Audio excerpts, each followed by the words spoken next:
इनकी सरलता का शायद कोई गैर फायदा उठा सकता है। हमारी यहाँ बहुत विविधता है, सौंदर्य है विविधता का, लेकिन उस विविधता को ही अलगपन, अलगाव ऐसा इंटरप्रेट करते हुए हम सब में संघर्ष लगाने के प्रयास भी यहाँ हो रहे हैं। ये माननीय एकनाथ जी के ध्यान में आया और उसी समय उन्होंने ऐसा विचार किया कि भविष्य में हमें ये काम करना होगा। और जब ये संभव हुआ, उन्होंने यह बताया कि विवेकानंद केंद्र में हमें ऐसा एक इंटेलेक्चुअल मूवमेंट का नेतृत्व करने वाला एक संस्था खड़ी करनी है, जो इन सारे विविधता के परे हम सबको जोड़ने वाले सूत्र क्या है ये तो बताएगा। हमारी जो परंपराएं हैं आज के काल में, उसका डॉक्यूमेंटेशन करना, नहीं तो अपनी ओरल परंपरा है और हम हजारों वर्षों से अपनी ओरल परंपरा चलाए आ रहे हैं, लेकिन आज का जो काल है वहाँ ऐसी संभावना है कि वो इधर उधर हो सकता है, गुप्त हो सकता है, उसका मिस इंटरप्रिटेशन हो सकता है, इसीलिए उसका डॉक्यूमेंटेशन होना आवश्यक है। और तीसरा, यहाँ का जो विकास होना है पूरा, वह संस्कृति के आधार पर ही होना है। हमारी संस्कृति खोकर हमें विकास नहीं चाहिए। हमारी संस्कृति खोकर कम्युनिटी का विघटन हो गया, परिवार का विघटन हो गया, ऐसा विकास हम नहीं चाहते हैं। हम स्थायी विकास चाहते हैं, सस्टेनेबल डेवलपमेंट चाहते हैं, और वह सांस्कृतिक मूल्यों पर आधारित यदि वो विकास है तभी होता है। तो ऐसा कार्य करने वाला एक अपना संगठन का प्रकल्प होना है और इसीलिए विवेकानंद केंद्र इंस्टीट्यूट ऑफ कल्चर का कार्य शुरू हुआ। वैसे देखा जाए तो यह ऋषि कार्य है। हम जानते हैं कि जब अनेक अलग अलग भारत में अलग अलग वन में रहने वाले लोगों में ऐसे ऐसे लोग थे जिनको ऋषि कहते थे, दृष्टा कहते थे, सीयर कहते थे। ऐसे लोग थे जिन्होंने तप किया और ये शाश्वत सत्य क्या है या ईश्वर क्या है, उन्होंने उसको जाना। उनको कुछ मंत्र प्राप्त हुए और उन मंत्रों में से ही विश्व को वो पता चला। अभी उस शाश्वत सत्य को उन्होंने नाम दिया, किसी ने नाम दिया आत्मा, किसी ने नाम दिया परमात्मा, किसी ने नाम दिया हृदयस्थ ज्योति, किसी ने नाम दिया पुरुष, किसी ने नाम दिया सूर्य, ऐसे अलग अलग नाम दिए गए। तो क्या हम अलग अलग हैं? ये इसका अध्ययन करके हम सबको जोड़ने वाला जो पहला ग्रंथ था वो व्यास जी का था ब्रह्मसूत्र।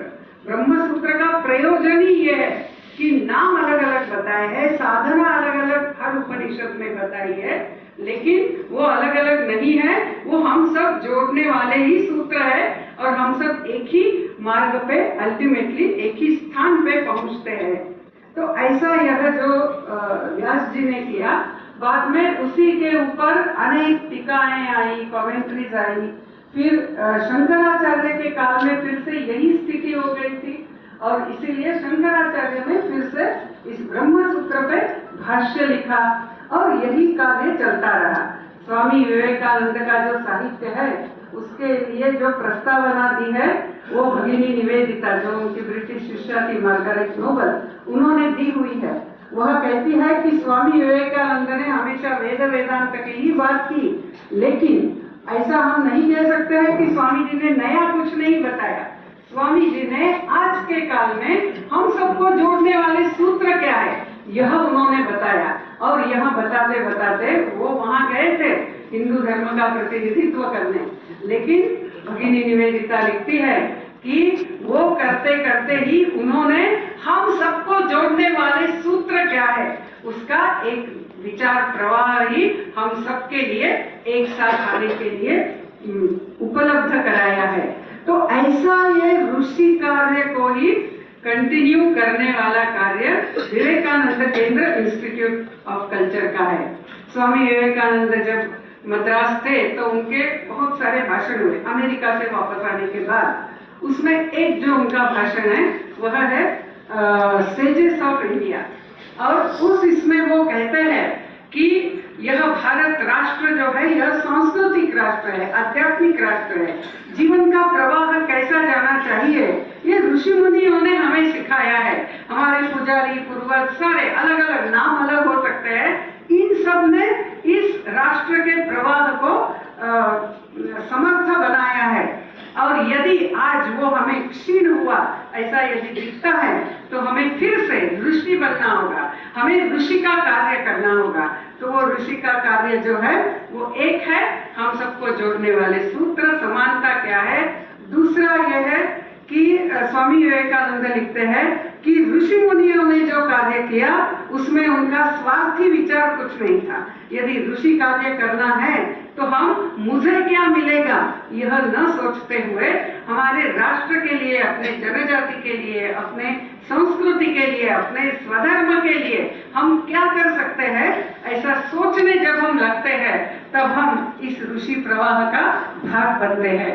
और ऐसा ही अपने ये सारे उत्तर पूर्वांचल से जनजाति के 5 अलग अलग लीडर्स आए, इंटेलेक्चुअल, सोशल, फिर कल्चरल लीडर्स, महिला और युवा, और ऐसे 5 ये सारे आए। और कल से परसों शाम से हमने इन सारे विषयों पे चिंतन किया और आगे क्या क्या कार्य करेंगे ये हमने सोचा। तो विवेकानंद केंद्र इंस्टीट्यूट ऑफ कल्चर यह असम अरुणाचल में तो काम बहुत वेग से अच्छे से हो ही रहा है, लेकिन बाकी प्रांतों में ही उत्तर पूर्वांचल के ये कार्य को बढ़ना चाहिए। और वहाँ भी अपने जनजाति का जो विकास होना है, संस्कृति की रक्षा होनी है, उसके लिए हमने प्रयास करना चाहिए। ऐसा सोचते हुए ही विवेकानंद केंद्र इंस्टीट्यूट ऑफ कल्चर के सारे कार्यकर्ताओं ने सब माननीय बेगी जी के नेतृत्व में मिलते हुए यह जनजाति सम्मेलन का आयोजन किया। और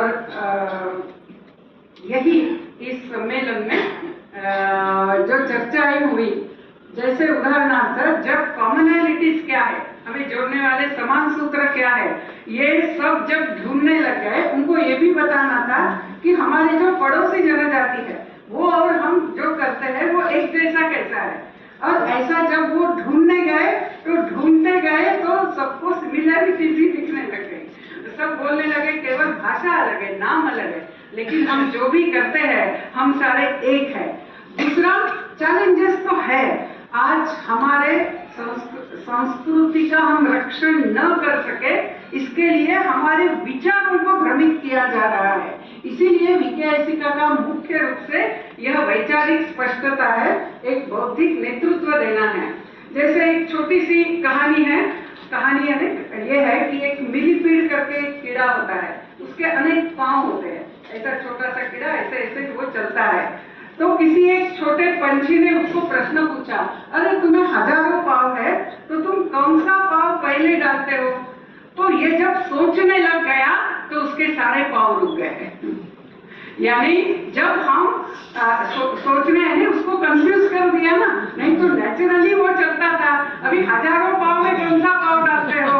वैसे ही अपना समाज जो है वो हजारों कम्युनिटी का बना हुआ है, अभी कौन सी मुख्य है, ऐसा यदि बात करना शुरू करते हैं तो हम सारे कंफ्यूज हो जाएंगे, हम वही रुक जाएंगे तो पीछे जाएंगे, पीछे जाएंगे तो नष्ट होंगे।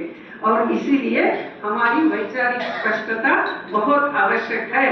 तो इसके लिए ही विकेआईसी का कार्य है। और यहाँ से अभी वापस जाने के बाद सबने कुछ योजनाएं बनाई हैं और हमें बहुत आनंद की बात है कि हम जाते समय हमें अपने ऑनरेबल गवर्नर और ऑनरेबल स्पीकर इनके आशीर्वाद भी हमें मिलने वाले हैं। तो इसके लिए आनंद व्यक्त करते हुए मैं समाप्त करती हूँ।